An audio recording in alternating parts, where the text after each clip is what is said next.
안녕하세요.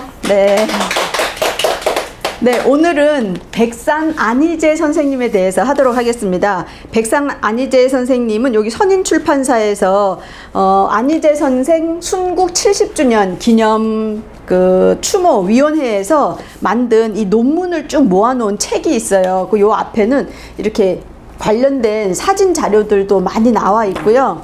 그리고 저는 대표적으로는 여기서 이제 이만열 교수님이 쓰신 백산 안희재의 민족운동사적 위치라는 논문을 이제 바탕으로 좀 하고요. 그 다음에 제가 검색을 해보니까 또 이 대종교에 관련돼서는 이 두 분 논문이 제일 독보적인 위치를 차지하고 있습니다. 외국어대 이숙화 선생님이 쓰신 만주지역 대종교 재건과 민족운동, 그리고 김동환 선생님의 가슴 뜨거운 논문 백산 안희재와 대종교, 이 논문이 있어가지고 그 논문들을 바탕으로 오늘 수업을 해보도록 하겠습니다. 네, 이분이세요. 백산 안희재. 그래서 얼굴 따로 이름 따로 알고 계시는 분이 많습니다. 백산, 우리나라에서 이 백자로 시작되는 호를 가지신 분이 많아요. 그래서 300이라고 불리는 분은 백범 김구, 백야 김좌진, 그 다음에 백산 안희재 이렇게 얘기하거든요. 근데 이 백산은 무슨 뜻일까요? 백산? 그렇습니다. 백두산의 그 백산이라는 호니까 그 우리 민족의 중심인 명산 인 바로 백두산을 이야기하는 거겠죠. 그래서 그렇다면 백두산을 호로 하신 분이 또 누가 있냐면 백연 김두봉 선생님이 계십니다. 김두봉 선생님도 그 백산하고 백연 이렇게 닮아 있어요. 그 분이시고요. 이분은 1885년에 경상남도, 오랜만에 경상남도 나왔네요. 경상남도 의령에서 태어나셨어요. 원래 순흥안시라고 하는데 여기서는 이제 뭐 탐진안시, 순흥안시에서 갈라져온 뭐 탐진안시라고도 표기가 되어 있는데요. 순흥안시로 이야기하시면 크게 되겠습니다.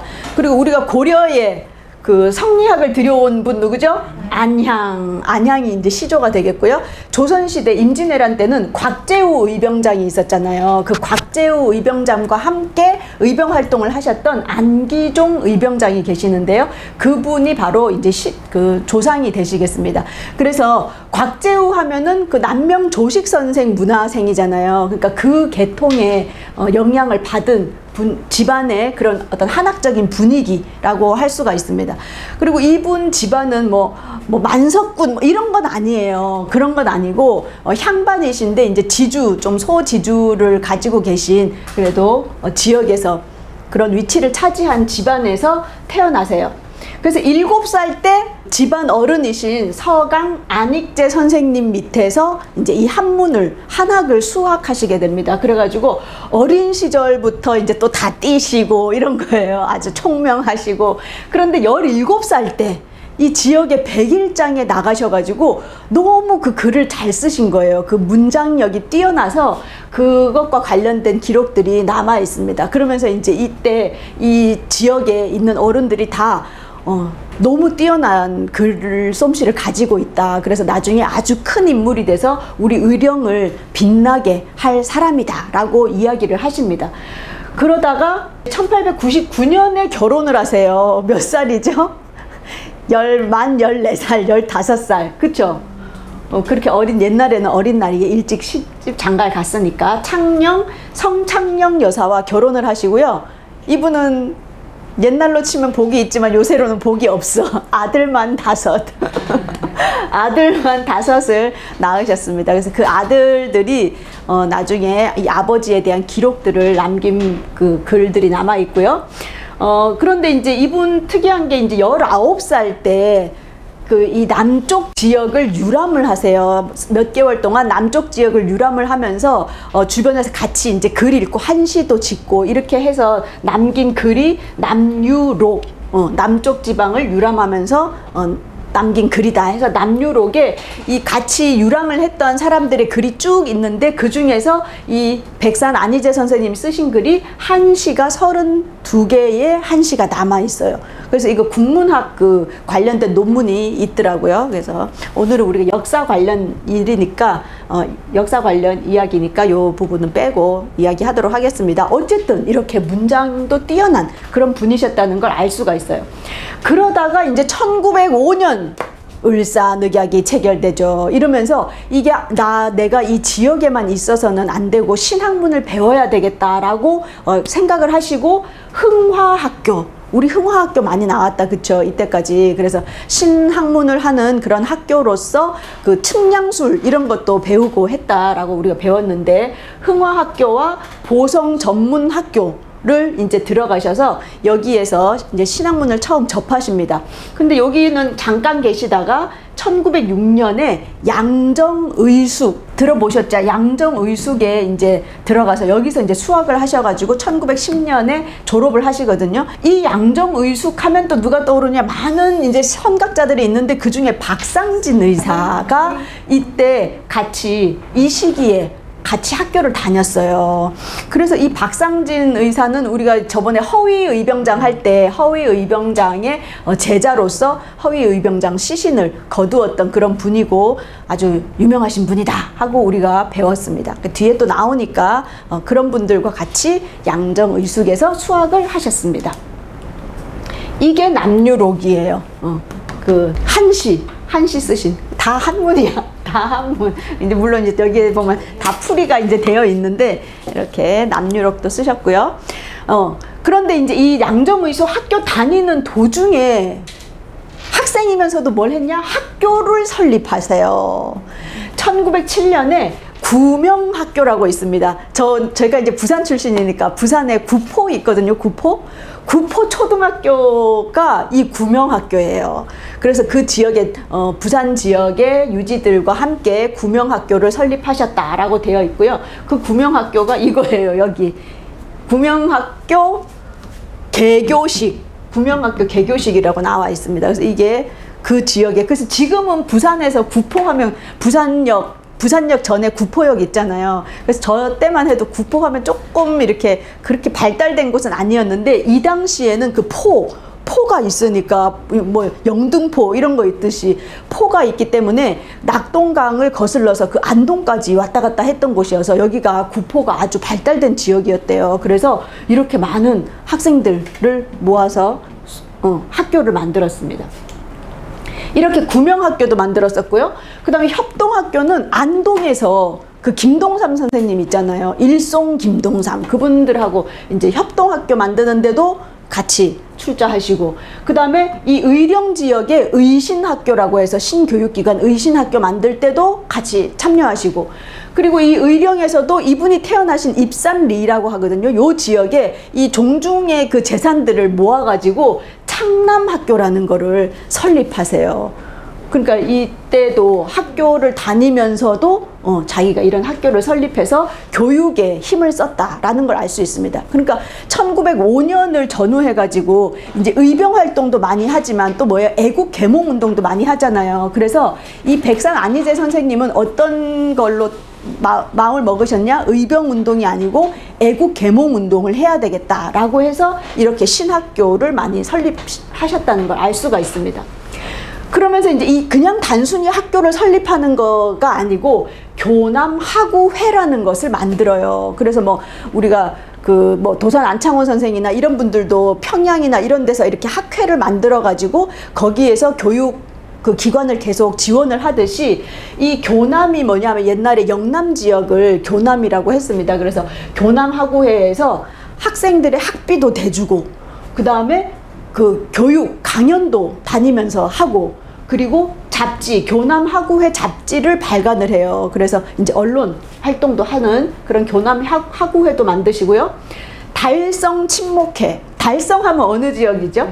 네, 대구. 그래서 이 경상도 지역 달성 친목회를 만들어요. 1908년에 만들거든요. 그런데 이제 나중에 이게 해산이 됐다가 1915년에 다시 조선국권회복단이라는 이름으로 다시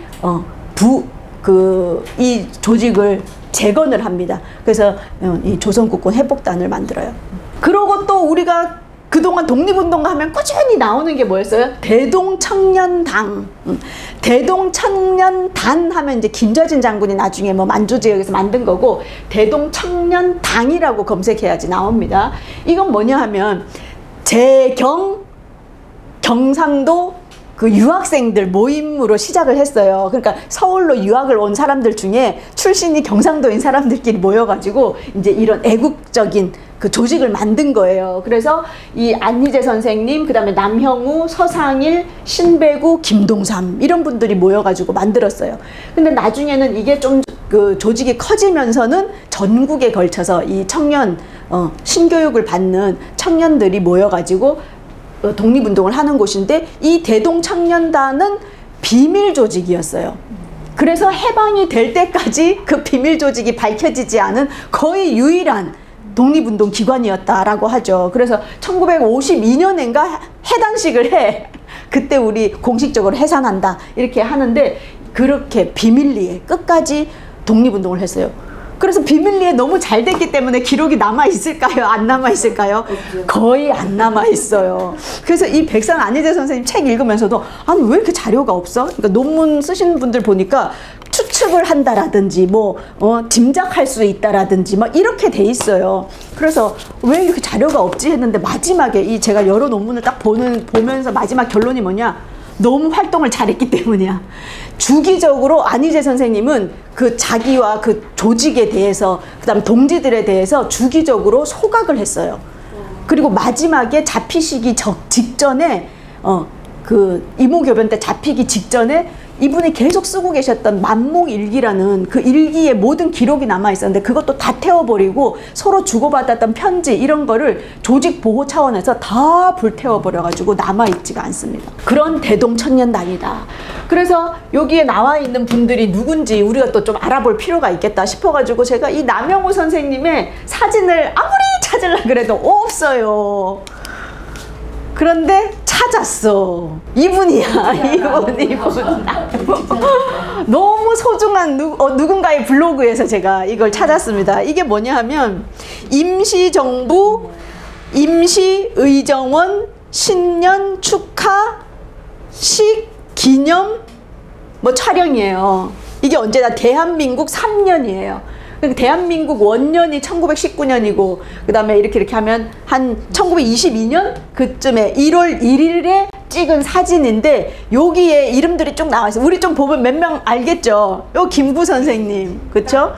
그 다음에 여기 예관 신규식 선생님, 이동휘, 그 다음에 이분이 이시영인가 보다, 그쵸? 이승만이야. 정중환의 이승만. 그리고 이분이 이동영, 이분이 안창호, 그 사이에 계신 분이 남형우 이분이세요. 남형우 이분은 1875년에 태어나셔가지고 1943년에 자결로 순국하세요. 너무 이게 계속적인 일제의 탄압이나 이런 것 때문에 운신을 못하시고 지병이 있으셔서 자결 순국하시는데, 이분은 보성 전문을 나오셨어. 그리고 보성 전문 법률학 교수로 활동을 하시다가 조선국권회복단, 아까 말씀드렸던 그 조선국권회복단에서 활동을 하시고 1919년에 임시정부가 수립될 때는 가서 뭐예요? 법률학 교수니까 법무차장이 되십니다. 그러고는 다물단, 들어보셨죠? 다물단을 조직하실 때 앞장서신 분이세요. 그 남형우, 그분이 이분이세요. 그리고 서상일은 우리가 지난주에 지지난주에도 그 누구죠? 김원봉 할 때도 배웠고, 또 시인 누구시죠? 이육사 시인 할 때도 이 대구 지역에서 독립운동 하셨던 동암 서상일, 이분도 같이 하셨고, 그 다음에 신배구가 어디에서 나왔냐?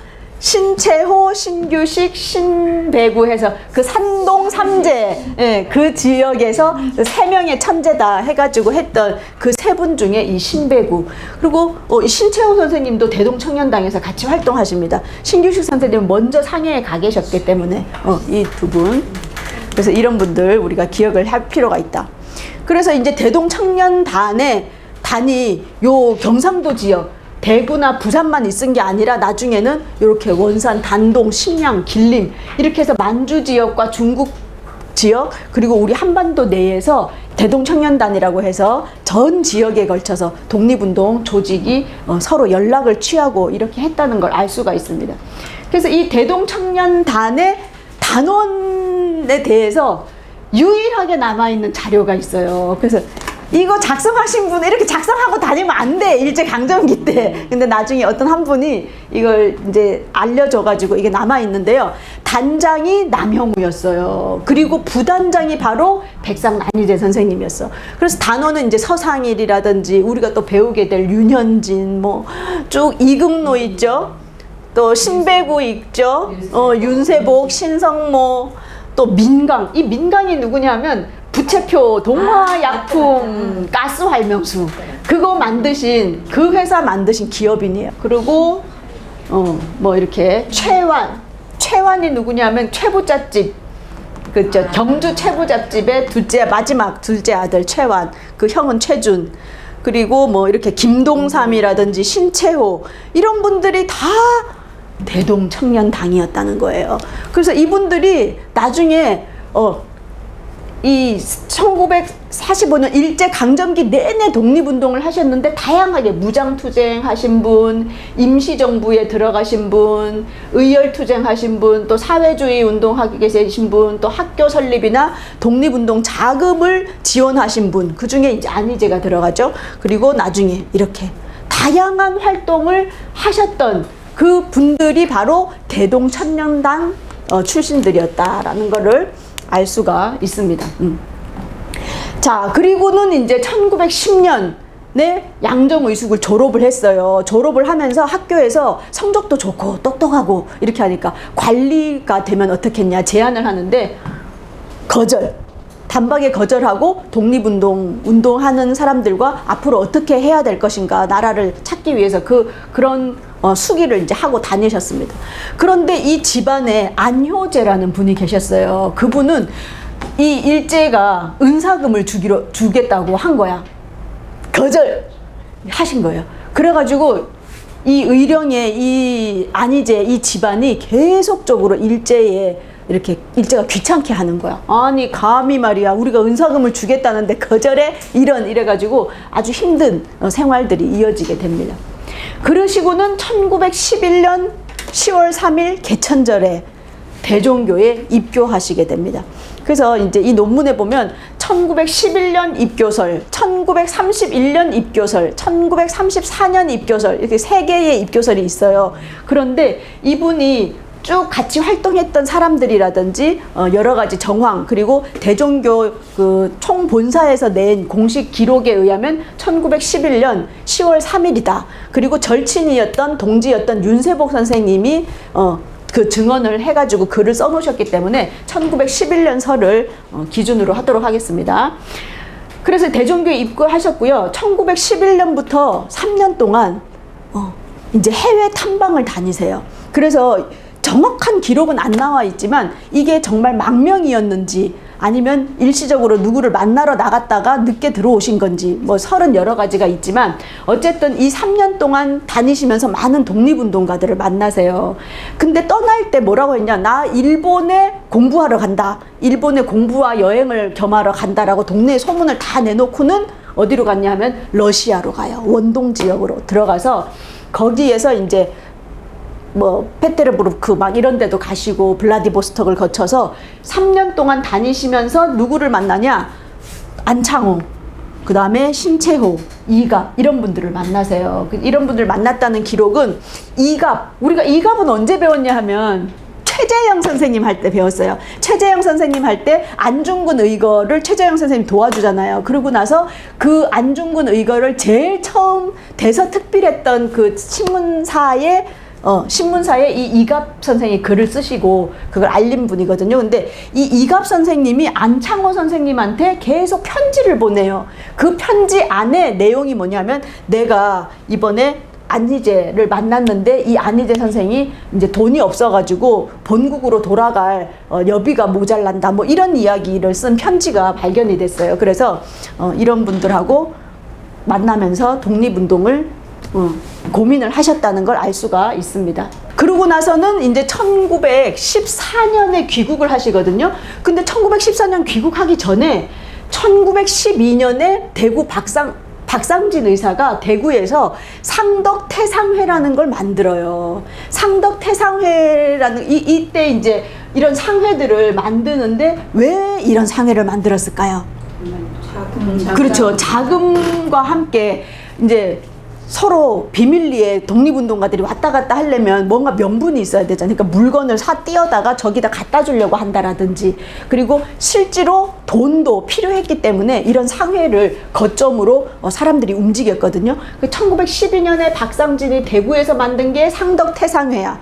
그런데 이거 박상진의 상, 김덕기의 덕, 오혁태의 태를 해서 상덕태상회예요. 이렇게 해서 사람들이 서로 동지들의 이름을 한자씩 따서 상덕태상회. 그 다음에 서상일은 대구의 태궁상점 이걸 만들고, 그 다음에 1914년에 부산에 중앙동이 있어요. 부끄럽게도 제가 부산에 20년을 살았는데 여기를 가보지를 못하고 지금 서울에 와 있네요. 백산상회를 이 안희재 선생님이 만드십니다. 그래서 연락망과 독립자금 전달을 해요.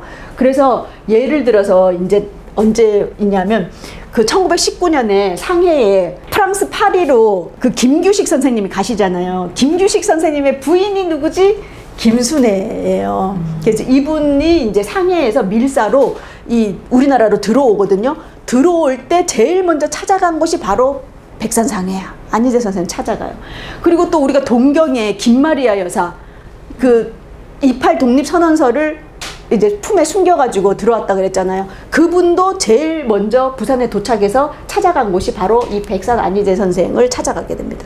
이런 식으로 이런 연락처를 이런 상해에서 했어요. 그래서 우리가 백산 안희재 선생님 하면 첫 번째는 그런 대동청년당이라든지 교육운동, 애국개몽운동을 한 거. 두 번째가 바로 이 상회를 설립해서 군자금을 모집한 거거든요. 그 두 번째 이야기입니다. 그래서 백산상회를 1914년에 설립을 했어.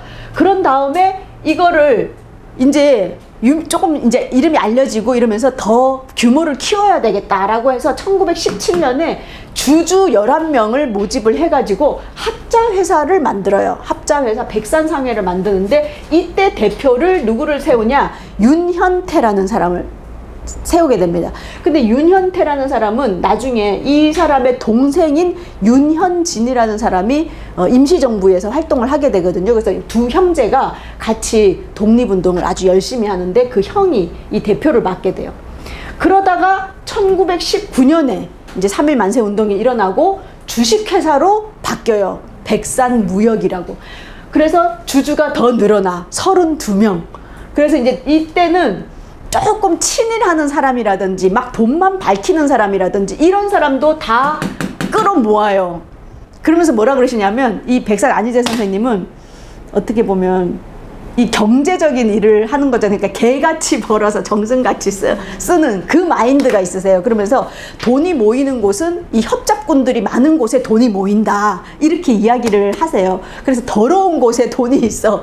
어쨌든 더럽더라도 돈을 모아가지고 그 돈을 어디에다 써? 독립운동에 다 쓰면 돼. 이 마인드가 있어서 옷을 여러 벌을 가지고 다니셨대요. 일본 사람 복장, 양복, 또 막 이렇게 그 변장술도 엄청 잘하시고 이래가지고, 그리고 어디 여행 같은 데 가시면 꼭 일본 호텔에 묵어서 일본 사람들하고도 엄청 친하게 지내면서 돈을 이제 모으시는 거예요. 그러니까 우리가 기존에 이때까지 알던 어떤 고고한 독립운동가 그런 뿐만이 아니고 이런 독립운동 자금을 대기 위해서 그런 경제활동을 하신 분을 우리가 알 수가 있습니다.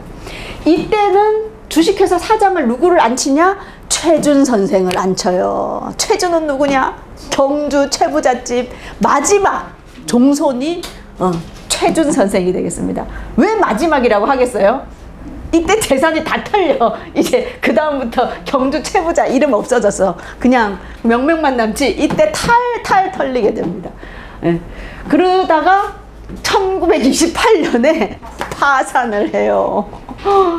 결국엔 파산을 해요. 그래서 이때부터 점점 이제 1919년에 주식회사 했는데 처음에는 이제 막 친일파들도 모여들고 막 모여들었어요. 근데 아니 사업이 잘 되는데 자꾸 돈이 없대. 그러더니 마지막에 파산을 했어. 왜 파산을 했을까요? 돈을 다 독립운동에 다 갖다 바치는 거야. 그래가지고 이제 파산을, 의도한 파산이 된 거죠, 어떻게 보면. 그래가지고 이 최준 선생이라든지 이 주주들의 주식이나 이런 게 다 조선식산은행에 재산 압류가 돼버려요. 이때 최부자 재산이 다 압류가 돼가지고 해방될 때까지 거지가 된 거지. 그런데 해방이 되면서 여기 조선식산은행에 있던 재산의 그 3분의 1이 남아가지고 다시 최부자한테로 3분의 1이 돌아가게 돼요. 그런데 그 돈을 또 다 어떻게 했게? 다시 또 민족을 살리는데 다 기부하셨어요. 근데 그 학교가 어디 누구한테 빼앗겼게? 박정희한테 빼앗기게 되는 아픔이 있습니다.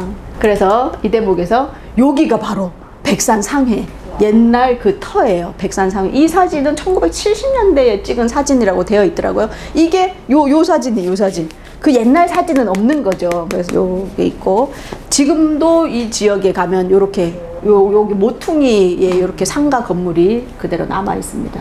이곳에서 나중에 임시정부에서 백범 김구 선생이 해방이 되고 나서 얘기를 해요. 임시정부의 육하를 이 백산상회에서 돈을 다 대줬다. 이런 말을 하실 정도로 어마어마하게 우리가 아는 그 임시정부의 많은 활동들, 그 정말 어려운 활동들의 바탕에는 이 돈이 있었다는 거예요. 그리고 이제 우리가 기억해야 될 인물이 아까 그 윤현태의 동생 윤현진입니다. 윤현진 들어본 사람? 독립운동가의 윤현진. 아무도 몰라. 돈이 너무 유명해. 왜 유명하냐? 이거 보세요. 대한민국 임시정부 국무원. 언제냐? 대한민국 원년 10월 11일이에요. 그러니까 1919년, 그러니까 임시정부가 딱 생기고 바로 핵심 멤버들이 모여서 사진을 찍었는데 그 중에 한 분이니 얼마나 이 임시정부가 처음에 설립되는데 혁혁한 공을 세운 분이에요. 그런 분인데 우리는 모르고 있다는 거지. 우리 아는 사람은 이 사람밖에 없어. 도산 안창호.